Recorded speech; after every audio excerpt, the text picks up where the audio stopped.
السلام علیکم، welcome to my YouTube channel. کیا حال چال ہے سبھی ویورز کا؟ امید کرتا ہوں سبھی خیریت سے ہوں گے۔ تو آج کا ہمارا ٹاپک ہے وبرامائسین کیپسول۔ آج کی اس ویڈیو میں ہم جانیں گے وبرامائسین کیپسول کے فائدے، نقصانات اور اس کا استعمالات۔ ویڈیو شروع کرنے سے پہلے جن ویورز نے ابھی تک ہمارا چینل سبسکرائب نہیں کیا وہ جلدی سے ہمارے چینل کو سبسکرائب کر لیں، لائک کر لیں اور ہماری ویڈیو پر کمنٹ کریں، شیئر کریں اور بیل آئیکن کو ضرور پریس کریں تاکہ ہماری ہر نئی آنے والی ویڈیو کی اپڈیٹس ان تک پہنچتی رہے۔ وبرامائسین کیپسول ایک اینٹی بائیوٹک ڈرگ ہے۔ اس میں یوز ہونے والے فارمولے کا نام ہے ڈاکسی سائیکلین اور یہ 100 ملی گرام میں آتا ہے اور اس کو بنانے والی کمپنی کا نام ہے فائزر۔ تو سب سے پہلے بات کریں گے ہم اس کے پیکنگ کی۔ تو اس کے ایک پیک میں 20 سٹرپس آتی ہیں۔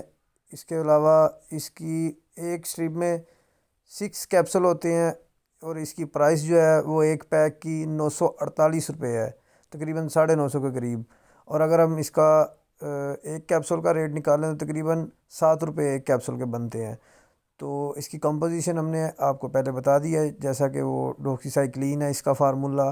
اس کے علاوہ اگر ہم اس کے ڈوزز کی بات کریں، اس کی خوراک کی کہ یہ کیسے استعمال کرنا چاہیے، تو اس کا ایک کیپسول جو ہے وہ روزانہ استعمال کرنا چاہیے۔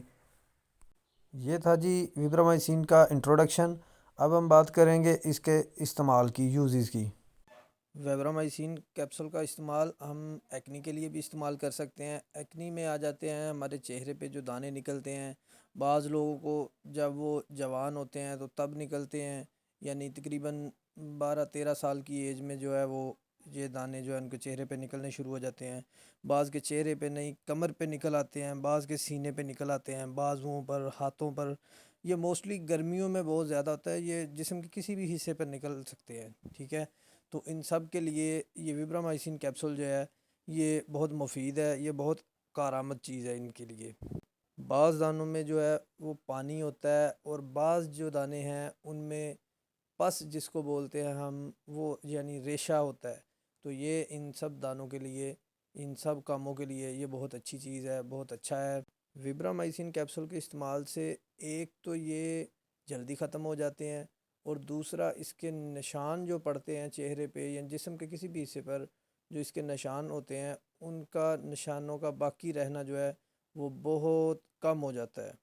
اس کے علاوہ اس کو اینتھریکس کی بیماری کے لیے بھی یوز کیا جاتا ہے۔ اینتھریکس جو کہ بیسیکلی بھیڑ بکریوں میں ہوتی ہے۔ اس کے علاوہ یہ وائرس مٹی میں بھی پایا جاتا ہے، لیکن یہ انسانوں کو بھی ہو سکتی ہے۔ اور اگر کوئی انسان ان بھیڑ بکریوں کو جس میں یہ وائرس ہے اگر اس کے قریب جاتا ہے تو اس میں بھی یہ وائرس ٹرانسفر ہو سکتا ہے۔ تو اس سے کیا ہوگا، اسے انسان کی جلد پر جو ہے وہ دبے نما زخم ہونے شروع ہو جائیں گے، ان میں ریشہ بننی شروع ہو جائے گی۔ اس کے علاوہ پھیپھڑوں میں جو ہے وہ ریشہ بننی شروع ہو جائے گی، پس پڑنی شروع ہو جائے گی، پھیپھڑے یعنی لنگز وغیرہ میں جو ہے وہ مسئلے مسائل پیدا ہونے شروع ہو جائیں گے۔ تو ان سب کاموں کے لیے بھی وبرامائسین کیپسول جو ہیں وہ بہت مفید ہیں۔ وبرامائسین کیپسول کو ہم یورینری ٹریک انفیکشن میں بھی استعمال کر سکتے ہیں۔ یہ ٹریک ہمارے پیشاب کرنے کا راستہ ہوتا ہے۔ اس کے علاوہ اس کے ارد گرد، اس نالی کے ارد گرد کوئی بھی انفیکشن ہو یا اس کے اندر انفیکشن ہو، اس کے لیے بھی یہ استعمال کیا جا سکتا ہے۔ اس کے علاوہ اگر پیشاب کرنے والی جگہ جو ہے اس میں درد ہوتی ہے پیشاب کرتے سمے، یا پیشاب میں رکاوٹ پیش آتی ہے، یا اس کے علاوہ کوئی بھی اس کے اندر آپ کو کوئی تبدیلی نظر آ رہی ہے، کوئی انفیکشن نظر آ رہی ہے، کوئی سوجن، یا بعض لوگوں کو نالی میں جو ہے وہ پس پڑ جاتی ہے، پس نکلنی شروع ہو جاتی ہے، بلڈ ساتھ میں آتا ہے، تو ان سب معاملات کے لیے یہ بیسٹ ہے۔ اس کے علاوہ ہم اس کو گیسٹرو انٹسٹائنل انفیکشن کے لیے بھی استعمال کر سکتے ہیں۔ مطلب ہمارے پیٹ میں اگر کہیں انفیکشن ہے تو ہم اس کے لیے بھی اس کو استعمال کر سکتے ہیں۔ اس کے علاوہ اس کا استعمال ہارٹ فیلئر کے لیے بھی کیا جا سکتا ہے۔ اس میں ہارٹ کے جو مسلز ہوتے ہیں وہ کمزور ہو جاتے ہیں، جس کی وجہ سے ہمارا جو ہارٹ ہے وہ ہمارے بلڈ کو اچھی طرح پمپ نہیں کر سکتا نا، اچھی طرح پمپ نہیں کرتا۔ تو اس کے لیے ہمیں یہ وبرامائسین یوز کرنا چاہیے۔ اس سے ہمارا ہارٹ جو ہے وہ مضبوط ہوگا، اس کے مسل جو ہے وہ ایکٹیو ہو جائیں گے اور ہمارا بلڈ سرکولیشن جو ہے وہ گڈ ہو جائے گا۔ اور اس کے علاوہ ہم وبرامائسین کیپسول کو ملیریا کے لیے بھی استعمال کر سکتے ہیں۔ اس کے علاوہ باڈی ٹمپریچر کے لیے بھی استعمال کر سکتے ہیں۔ وبرامائسین کیپسول کو ہم ملیریا کی ویکسینیشن کے لیے بھی استعمال کر سکتے ہیں۔ اس کا فائدہ یہ ہوگا اگر ہم اس کا استعمال ملیریا سے بچنے کے لیے کرتے ہیں، ملیریا ہونے سے پہلے ہم اس کا استعمال کرتے ہیں تو ہم ملیریا سے بچ سکتے ہیں۔ وبرامائسن کیپسول کو ہم نمونیا میں بھی استعمال کر سکتے ہیں، یعنی اگر کسی کے لنگز میں، پھیپھڑوں میں مسئلہ ہے تو اس کے لیے بھی ہم وبرامائسن جو ہے وہ استعمال کر سکتے ہیں۔ اس کے علاوہ اس کو ہم ناک کے لیے بھی استعمال کر سکتے ہیں۔ اگر کسی کے ناک میں کوئی انفیکشن ہو جاتی ہے، یعنی کوئی زخم ہو جاتا ہے یا کوئی دانہ بن جاتا ہے، اس کے علاوہ کوئی بھی انفیکشن ہے یا ریشہ ہوتی ہے، تو ان سب کاموں کے لیے بھی وبرامائسن کیپسول کو استعمال کیا جا سکتا ہے۔ وبرامائسن کیپسول کو ہم رسپائریٹری ٹریک انفیکشن میں بھی استعمال کر سکتے ہیں، یعنی اگر کسی کے سانس کی نالی میں مسئلہ ہے، کوئی پرابلم ہے، تو اس کے لیے بھی ہم اس کو استعمال کر سکتے ہیں۔ اگر کسی کی مینٹلی حالت جو ہے وہ بھی ڈسٹرب ہے، مینٹلی حالت ٹھیک نہیں ہے، تو اس کے لیے بھی ہم وبرامائسن کیپسول جو ہے وہ استعمال کر سکتے ہیں، اس کے لیے بھی یہ مفید ہے۔ اس میں ہوتا کیا ہے کہ جو مائنڈ کے ٹیشوز ہوتے ہیں وہ ڈیڈ ہو جاتے ہیں، تو یہ وبرامائسن کیپسول جو ہے ان ڈیڈ ٹیشوز کو جو ہے وہ بہتر کرنے کی کوشش کرتا ہے، ان میں جو انفیکشن ہوتی ہے انہیں ختم کرنے کی کوشش کرتا ہے، اور یہ انہیں جلدی ریکور کرنے میں مدد دیتا ہے۔ وبرامائسن کیپسول کو ہم سافٹ ٹیشو انفیکشن کے لیے بھی استعمال کر سکتے ہیں۔ اس کے علاوہ اڈلٹ گروتھ ہارمون ڈیفیشنسی کے لیے بھی استعمال کر سکتے ہیں۔ مطلب یہ ہماری باڈی کے اندر جو گروتھ ہارمونز ہوتے ہیں ان کو بھی کنٹرول کرتا ہے، اس کے لیے بھی اچھی چیز ہے۔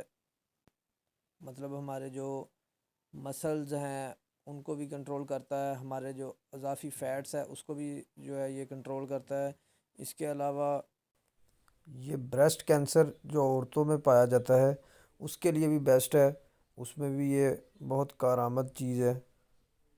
وبرامائسن کیپسول لوکیمیا کی بیماری کے لیے بھی استعمال کیا جا سکتا ہے۔ لوکیمیا مطلب بلڈ فارمنگ ٹیشوز کینسر ہوتا ہے، اس میں آ جاتا ہے ہمارا بون میرو، یعنی جو ہمارے ریڈ بلڈ سیل بناتا ہے، اس میں وائٹ بلڈ سیل بھی بناتا ہے، جو یہ ان کے کینسر جو ان کو جو کینسر ہو جاتا ہے اس کے لیے بھی یہ استعمال کیا جاتا ہے۔ اس کے علاوہ وبرامائسن کیپسول آپتھلمک انفیکشن کے لیے بھی استعمال کیا جاتا ہے۔ یہ آنکھوں کا انفیکشن ہوتا ہے، یعنی یہ آنکھوں میں اگر کوئی مسئلہ ہے، آنکھوں میں جلن ہے یا آنکھوں میں انفیکشن ہو گئی ہے، آنکھوں میں وہ ریشہ ریشہ سا محسوس ہوتا ہے، آنکھیں ریڈ ہیں، ان معاملات میں بھی جو ہے یہ وبرامائسن کیپسول استعمال کیا جاتا ہے۔ تو سائنوسائٹسٹ کے لیے بھی وبرامائسن کیپسول کا استعمال بہت مفید ہے۔ اس کے علاوہ روسیشیا، اس کے لیے بھی یہ بہت مفید ہے۔ روسیشیا مطلب یہ عورتوں میں بیماری پائی جاتی ہے، جب عورتیں پیریڈ سے گزر رہی ہوتی ہیں تو ان کے چہرے پہ ریڈ ریڈ دانے سے بن جاتے ہیں، تو یہ اس کام کے لیے استعمال کی جاتی ہے۔ یہ تھے جی وبرامائسن کے یوزز۔ اب ہم بات کریں گے اس کے سائیڈ ایفیکٹس کی۔ اس سے پہلے جن لوگوں نے ہمارے چینل کو ابھی تک سبسکرائب نہیں کیا وہ جلدی سے ہمارے چینل کو سبسکرائب کر لیں اور بیل آئیکن کو ضرور پریس کریں۔ سائیڈ ایفیکٹس میں ہمیں اس کے استعمال سے الٹیاں آ سکتی ہیں، اس کے علاوہ ہمیں انوریکزیا کی شکایت ہو سکتی ہے۔ انوریکزیا مطلب جس میں انسان کا دل نہیں کرتا کچھ کھانے کو، اس کا دل بڑا بڑا سا رہتا ہے، ایسے لگتا ہے جیسے وہ بہت موٹا ہو رہا ہے یا اس نے بہت زیادہ کھا لیا ہے، ایسی کنڈیشن ہو جاتی ہے۔ اس کے علاوہ سکن پرابلم آ جاتی ہے، سکن انفیکشن، یعنی سکن پر جو ہے وہ دبے سے بن جاتے ہیں، الرجی ہو جاتی ہے سکن کی۔ اس کے علاوہ وبرامائسن کیپسول کے استعمال سے ہمیں آرٹیکیریا کی بیماری بھی ہو سکتی ہے۔ اس میں انسان کی جلد کے اوپر پیلے کلر کے جو دانے نما بن جاتا ہے، جو کافی جلن کرتے ہیں اور خارش بھی ہوتی ہے ان کے اوپر، اور ان میں پانی سا بھی بھر جاتا ہے، وہ کافی تکلیف دیتے ہیں۔ اس کے علاوہ آ جاتا ہے فوٹو سینسیٹیوٹی، یعنی دھوپ سے بھی الرجی ہونا شروع ہو جاتی ہے، نہ دھوپ میں زیادہ چلا جا سکتا ہے نہ دھوپ میں بیٹھا جا سکتا ہے، یعنی دھوپ سے بھی ہمیں الرجی ہو سکتی ہے اس سے۔ اس کے علاوہ وبرامائسن کیپسول کے استعمال سے ہمیں گلوسیٹس بھی ہو سکتا ہے، اس میں ہماری زبان جو ہے وہ پھول جاتی ہے، زبان پھولنے کے علاوہ اس کا کلر چینج ہو جاتا ہے، زبان میں سوزش پیدا ہو جاتی ہے، چہرے میں سوزش پیدا ہونا شروع ہو جاتی ہے، ہمارے گال جو ہے وہ پھولنے شروع ہو جاتے ہیں، کھانے کے لیے جو ہے وہ تنگی ہوتی ہے، یہ سارے مسائل اس سے پیدا ہو سکتے ہیں۔ اس کے علاوہ وبرامائسن کیپسول کے استعمال سے ہیمولیٹک انیمیا بھی ہو سکتا ہے۔ ہیمولیٹک انیمیا مطلب یہ ہمارے خون میں بلڈ سیلز جو ہوتے ہیں ان کا جو جلدی ڈیڈ ہو جانا ہوتا ہے، یعنی کہ اتنی جلدی وہ بنتے نہیں ہیں جتنی جلدی وہ ڈیڈ ہو جاتے ہیں، اس سارے عمل کو ہیمولیٹک انیمیا کہا جاتا ہے، تو وبرامائسین کیپسول کے استعمال سے یہ عمل بھی ہو سکتا ہے، یہ سائیڈ ایفیکٹ بھی ہو سکتا ہے۔ اس کے علاوہ بعض لوگوں میں ہائپر سینسیٹیوٹی کا مسئلہ ہوتا ہے، تو وہ لوگ بھی وبرامائسین کیپسول کا استعمال نہ کریں۔ تو جن لوگوں کو لیور یعنی جگر کا مسئلہ ہے، جگر کی بیماریاں ہیں، تو وہ لوگ جو ہیں خصوصاً، اور اس کے علاوہ کڈنی پرابلم جن کو ہے، وہ اس کے استعمال سے گریز کریں، اس کے استعمال سے بچیں، کیونکہ یہ نقصان دہ ہے۔ کوشش کریں بہت ہی ایمرجنسی ہو، بہت زیادہ ضرورت ہو تو تب جا کر اس کا استعمال کیا جائے، کیونکہ یہ جن کا لیور اور کڈنی وغیرہ بالکل ٹھیک ہوتی ہے، اگر وہ وبرامائسین کیپسول کی اوور ڈوز کرتے ہیں تو اس میں بھی ان کو ان کے امراض جو ہیں وہ پیدا ہونے شروع ہو جاتے ہیں ان میں۔ وبرامائسین کیپسول کو بچوں کو بھی استعمال نہیں کروانا چاہیے، یہ بچوں کے لیے بھی نہیں ہے۔ اس کے علاوہ جو خواتین پریگننٹ ہوتی ہیں، پریگنینسی میں بھی اس کا استعمال نہیں کرنا چاہیے۔ اس کے علاوہ جو مائیں اپنے بچوں کو دودھ پلاتی ہیں وہ بھی اس کے استعمال سے گریز کریں۔ ویسے تو پریگنینسی اور جو مائیں اپنے بچوں کو دودھ پلاتی ہیں ان کے لیے اتنا نقصان دہ نہیں ہے، لیکن پھر بھی وہ اپنی ڈاکٹر سے مشورہ کر کے، ان سے رجوع کر کے پھر ہی اس کو استعمال کریں اگر اس کی ضرورت ہو تو، ورنہ نہیں۔ تو یہ تھی ہماری آج کی ویڈیو۔ تو اگر آپ کو ہماری آج کی ویڈیو پسند آئی ہو تو ہماری ویڈیو کو لائک، ہماری ویڈیو پر کمنٹس اور ہماری ویڈیو کو شیئر ضرور کریں۔ اس کے علاوہ ہمارے چینل کو سبسکرائب کریں اور بیل آئیکن کو ضرور پریس کریں تاکہ ہماری ہر نئی آنے والی ویڈیو آپ تک پہنچے۔ اللہ حافظ۔